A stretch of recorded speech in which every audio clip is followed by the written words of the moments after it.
خلافت عمر رضی اللہ تعالی عنہ کے دور میں ایک شخص چنگ بجایا کرتا تھا، جس کو ہم آج کے لفظوں میں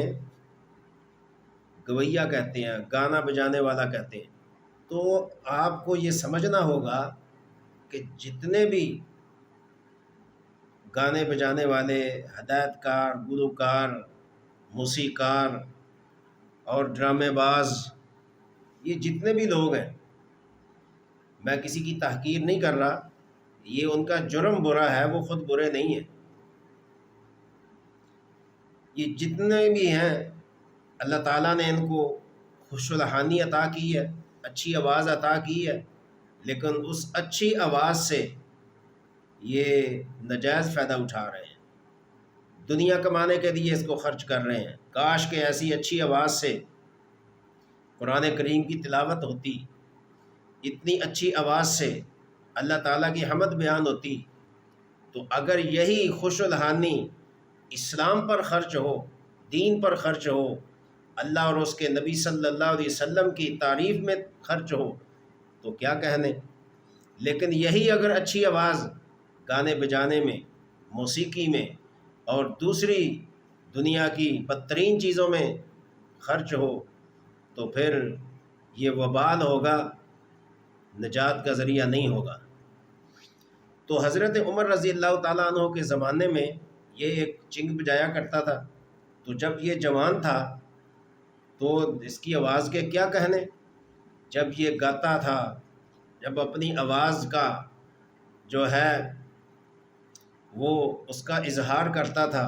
اپنی آواز سے لوگوں کو جو ہے مزین کرتا تھا، تو جب لوگ اس کی آواز سنتے تھے، مرد ہوں یا عورت، بچے ہوں یا جوان، بوڑھے ہوں یا عمر رسیدہ، سبھی اس کی آواز پر اس کو جادو سمجھ کر وہیں کھڑے ہو کر سننا شروع ہو جاتے تھے۔ اس قدر اللہ تعالیٰ نے اس کو آواز دی تھی، لیکن اس آواز کو وہ گانے بجانے میں خرچ کر رہا تھا۔ تو بہرکیف اس کی جوانی گزرتی گئی، بری عادتوں کا نتیجہ بھی پھر کیا ہوتا ہے، اس کے مطابق ہی ہوتا ہے، الا یہ کہ صدق دل سے بندہ توبہ کر لے۔ تو جب اس کی جوانی کا دور گزرا، جوانی میں تو آواز مسحور کن تھی، لوگوں کو متوجہ کرتی تھی، لوگوں کو اپنی طرف کھینچتی تھی، بلاتی تھی، لیکن جیسے ہی اس کی جوانی پر زوال آیا، اس کی جوانی کا سورج ڈھلنے لگا اور یہ جوانی سے اس نے بڑھاپے میں قدم رکھا، تو آہستہ آہستہ اس کی آواز پر بھی بڑھاپا چھانے لگا، اس کی آواز کو بھی جو ہے وہ بڑھاپے کی نظر لگنے لگی۔ تو بالآخر کیا ہوا کہ اس کی آواز جو ہے وہ ختم ہو کر رہ گئی، اور جب آواز ختم ہو گئی تو نہ اس کے پاس کوئی مرد آتا ہے، نہ کوئی بچہ آتا ہے، نہ کوئی جوان آتا ہے، نہ اس کا کوئی حال پوچھنے کے لیے آتا ہے، نہ اس کو کوئی اس کو کھانا دینے کے لیے آتا ہے، اکیلا تنہا پریشان بدحال۔ بالآخر ایک دن اس نے سوچا کہ جب میں جوان تھا تو سبھی میرے قریب آنے کی کوشش کرتے تھے، مجھے داد دیتے تھے اور مجھے ہر طرح سے جو ہے خوش رکھتے تھے۔ آج جب کہ میری آواز کا سورج غروب ہو چکا ہے، آج بدحالی، بڑھاپا، ناچاری اور ضعف، کمزوری میرے اوپر سوار ہو چکی ہے،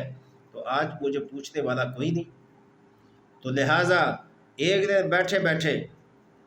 یہ مولانا روم رحمۃ اللہ علیہ اپنی کتاب مثنوی میں لکھتے ہیں، ایک دن بیٹھے بیٹھے اس کو خیال آیا کہ میں نے اپنی آواز کے ذریعے سے کتنے لوگوں کو آواز کے جادو میں پھنسایا، اور لوگ میرے پاس آتے تھے، مجھے سنتے تھے، داد دیتے تھے، لیکن آج جب بڑھاپا میرے اوپر آیا تو کوئی پوچھنے والا نہیں ہے۔ تو اس نے جو ہے سوچ و بچار کے بعد اللہ تعالیٰ نے اس کے دل میں بات ڈالی کہ میری جوانی میں تو میرا یہ حال تھا، آج مجھے پوچھنے والا کوئی نہیں، تو پروردگار کیوں نہ آج میں تیری طرف متوجہ ہوں کہ اگرچہ میں نے اپنی جوانی کو گانے بجانے پہ لگا دیا، اگرچہ میں نے اپنی جوانی کو لوگوں پر آواز کے ذریعے سے جادو کرنے پر لگا دیا، اور اس وقت لوگ میری بڑی واہ واہ اور بلے بلے کرتے تھے، لیکن پروردگار آج تو پوچھنے والا کوئی نہیں۔ آج میں صدق کے دل سے تیری بارگاہ میں معافی کا طلبگار ہوں، اور میں اپنے تمام تر ان گناہوں سے آپ کی بارگاہ میں معافی مانگتا ہوں، اور مجھے معاف کر دے۔ اور آج جو میرے پاس آنے والا کوئی نہیں، میرے قریب کوئی نہیں پھٹکتا، مجھے کوئی حال احوال نہیں پوچھتا، تو پروردگار تو اپنے بندوں پر مہربان ہے، تو اپنے بندوں کا مداوا ہے، تو اپنے بندوں کے لیے دکھ اور درد کی جگہ ہے۔ تیرے پاس نہ ہوں تو کہاں جاؤں؟ اور میرے جیسے جو کمزور ہر طرف سے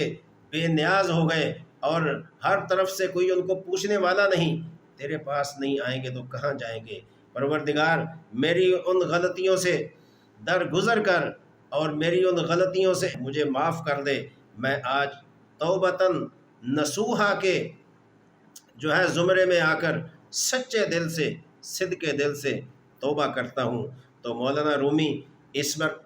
اس جگہ پر کیا لکھتے ہیں؟ کہتے ہیں جو گرے ادھر زمین پر میرے اشک کے ستارے، جو گرے ادھر زمین پر میرے اشک کے ستارے، تو چمک اٹھا فلک پر میری بندگی کا تارا۔ ادھر توبہ کے ذریعے سے اس کے آنکھوں کا پانی جیسے ہی زمین پر گرا، پروردگار نے قبولیت کے لیے، مقبولیت کے لیے اور اس کی توبہ کے لیے فوراً اس کے فلک کا ستارہ جو ہے وہ صاف اور شفاف کر دیا، اور اس کے گناہوں کی معافی اللہ پروردگار نے قبول فرما لی۔ تو اللہ فرماتے ہیں جو ہر طرف سے مایوس ہو کر بھی میری بارگاہ میں آئے گا تو یہاں اس کو مایوسیت نہیں ملے گی، یہاں مایوسیت نہیں ہے، مانوسیت ہے۔ پھر بھی پروردگار اپنے بندوں پر کتنا مہربان ہے کہ اس کی توبہ کو اس نے قبول کر لیا، اور اس نے یہ کہا کہ پروردگار میں جو ہے حالوں بحال ہو کر تیری بارگاہ میں آیا ہوں، تو میری اس پریشانی کو دور کر۔ اور اس قدر اس نے آنسو بہائے، اس قدر آنسو بہائے کہ اس کو کوئی ٹھکانہ نہیں مل رہا تھا۔ بالآخر اس نے مدینے کے قبرستان کا رخ کر لیا۔ مدینے کے قبرستان میں جب گیا تو ایک نہایت بسیدہ پرانی قبر کے اوپر کھڑے ہو کر پروردگار کی بارگاہ میں عاجزی کر رہا ہے، انکساری کر رہا ہے، آنکھوں سے پانی بہا رہا ہے، اور توبہ بار بار توبہ کر رہا ہے۔ تو ساتھ یہ کہہ رہا ہے کہ پروردگار اب جو میری زندگی ہے اس کے لیے کوئی بندوبست کر دے، میرا کوئی سہارا پیدا کر دے، میرا کوئی آسرا پیدا کر دے، میرا کوئی پوچھنے والا پیدا کر دے۔ تو جب اس قدر اس نے دل کی گہرائیوں سے پروردگار کو پکارا، تو ادھر فاروق اعظم رضی اللہ تعالی عنہ اپنی جگہ پر تشریف فرما تھے، تو ہاتف غیبی سے آواز آئی کہ اے عمر فلاں قبرستان میں جا، وہاں میرا بندہ کھڑے ہو کر میری عاجزی اور میرے لیے میرے سامنے دعا اور التجا کر رہا ہے، آنسو بہا رہا ہے، اور بیت المال سے کچھ اس کے کھانے کے لیے بندوبست کر کے اس کے پاس لے کے جا، اس کو دے، تاکہ اس کو پتہ چلے کہ میرا پروردگار میری بات سن چکا ہے اور اس پر عمل بھی ہو چکا ہے۔ تو حضرت عمر رضی اللہ تعالی عنہ صرف یہی نہیں، اللہ نے کہا اس کو میرا سلام بھی کہنا، اس کا سلام لے کر اس کے لیے خوراک کا بندوبست کر کے بیت المال سے وقت کا خلیفہ امیر المومنین خود اٹھا کر اس قبرستان میں گیا، اور جا کر جب دیکھا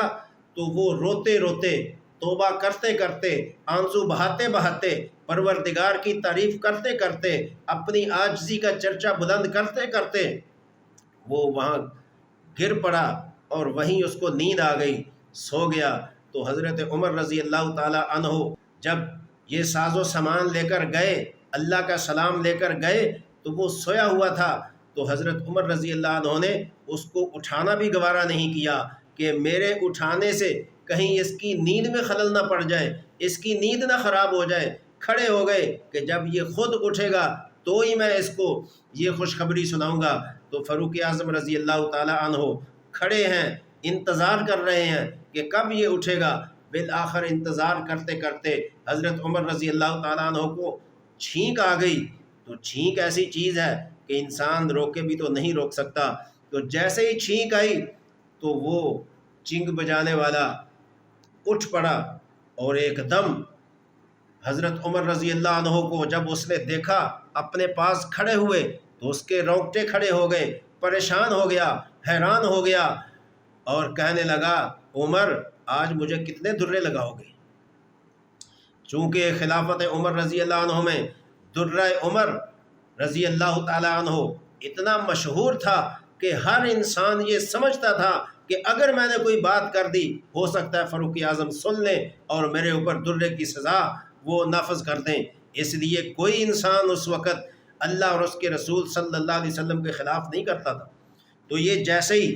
اٹھا تو یہ حیران و پریشان ہو کر اس کو عمر کا درہ یاد آ گیا، لیکن حضرت عمر رضی اللہ تعالیٰ عنہ محض کو درہ مارنے کے لیے نہیں گئے تھے، اس پر سزا نافذ کرنے کے لیے نہیں گئے تھے، اس کو تکلیف دینے کے لیے نہیں گئے تھے، پریشان کرنے کے لیے نہیں گئے تھے۔ عمر تو اللہ کا سلام لے کر گئے تھے، بیت المال سے خوراک کا انتظام کر کے لے کے گئے تھے۔ تو حضرت عمر رضی اللہ تعالیٰ عنہ نے فرمایا میں درے کے لیے نہیں آیا، میں تو اللہ کا سلام لے کر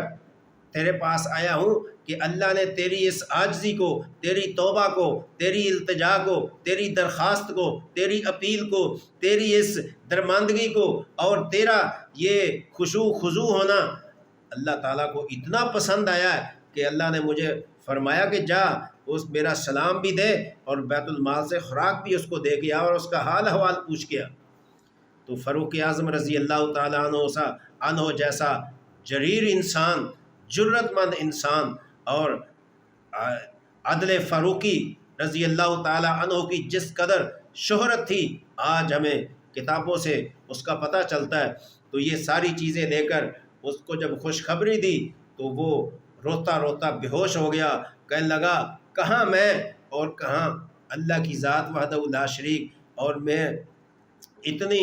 گندگی اور برائی میں اور چنگ بجانے میں، گانا گانے میں اور لوگوں کے اوپر گانے کا جادو کرنے میں نے زندگی گزار دی، لیکن پروردگار کتنا غفور ہے، کتنا ودود ہے، کتنا رحیم ہے، کتنا رحمان ہے، اس نے اس قدر میرے اوپر رحم کیا کہ وقت کے خلیفہ پر میری اس بات کو آشکارا کر دیا، اور وقت کا خلیفہ جس کو عدل فاروقی کہتے ہیں، جس کو فاروق اعظم کہتے ہیں، جس کی خلافت بر اعظم پر محیط ہے اور پوری دنیا پر آج فاروق اعظم کا چرچا ہے، تو وہ فاروق اعظم میرے پاس آ کے ہاتھ باندھ کے کھڑا ہے۔ یہ قانون قدرت ہے، یہ پروردگار کا کمال ہے جو فاروق اعظم جیسا خلیفہ بھی میرے پاس آ کر اللہ کا سلام مجھے پہنچا رہا ہے۔ تو وہ اس کا سارا انتظام کیا، اس کو خوراک دی اور اس کا بقیہ زندگی کے لیے اس کے لیے وظیفہ مقرر کیا اور اس کے رہنے کا انتظام کیا، اور فاروق اعظم رضی اللہ تعالی عنہ نے اس کو پوری زندگی کے لیے یہ گارنٹی دی کہ اگر تجھے کسی قسم کی کوئی تکلیف ہو تو تیرے لیے عمر کا دربار حاضر ہے، جب بھی تو آئے گا تو تیری جو بھی ضرورت ہوگی اس کو پورا کیا جائے گا۔ تو سامعین، آج میں ان گانا گانے والوں سے اور آج جو اپنے جادو کے ذریعے سے آج کی نوجوان نسل کو بگاڑنے پر تلے ہوئے ہیں، آج کی نوجوان نسل کو گانوں کی لت میں ڈال کر ان کی جوانیوں کو تباہ اور برباد کر رہے ہیں اور اپنی جوانیوں کو بھی وہ برباد کر رہے ہیں، خدا کے لیے یہ چیز اللہ کو پسند نہیں ہے، نبی کو پسند نہیں ہے۔ اس چیز پر لات ماریں اور واپس آئیں، اپنی آواز کو قرآن پڑھنے پر استعمال کریں، اپنی اچھی آواز کو اللہ کی حمد و ثنا کے لیے استعمال کریں، اپنی اچھی آواز کو نبی اکرم صلی اللہ علیہ وسلم کی نعت پڑھنے کے لیے استعمال کریں۔ پھر دیکھیں تمہاری قسمت کا ستارہ کیسے چمکتا ہے، پھر دیکھیں پروردگار تمہیں کیا کچھ عطا کرتا ہے۔